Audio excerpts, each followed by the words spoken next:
Hi అండి, అందరూ ఎలా ఉన్నారు? చికెన్ కర్రీ ఎప్పుడు ఒకేలా కాకుండా నా స్టైల్లో చికెన్ సుక్క కర్రీ ఎలా చేయాలో చూపిస్తారండి. ముందైతే ప్యాన్ పెట్టుకొని ఆయిల్ వేసుకొని టమాటా ఆనియన్స్ ముక్కలు అయితే పొడిగా కట్ చేసుకొని వేసుకోండి. అందులో 2 ఎండుమిర్చి, పుదీనా, కొత్తిమీర అయితే వేసుకొని కొద్దిగా గరం మసాలా కూడా వేసుకొని ఒకసారి వేయించుకొని మిక్సీ జార్లోకి తీసుకొని పేస్ట్లో అయితే చేసుకొని పక్కన పెట్టుకోండి.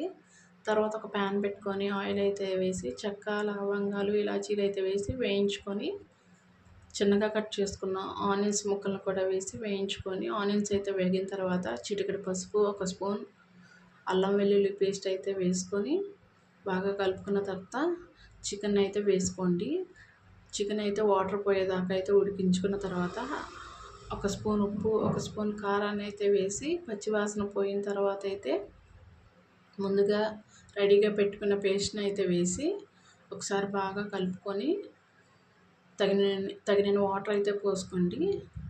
తర్వాత కొద్దిగా గరం మసాలా, కొద్దిగా కొత్తిమీర అయితే వేసుకొని ఒక 5 నిమిషాల పాటు ఉడకబెట్టుకోండి. అంతే, చికెన్ సుక్క కర్రీ రెడీ.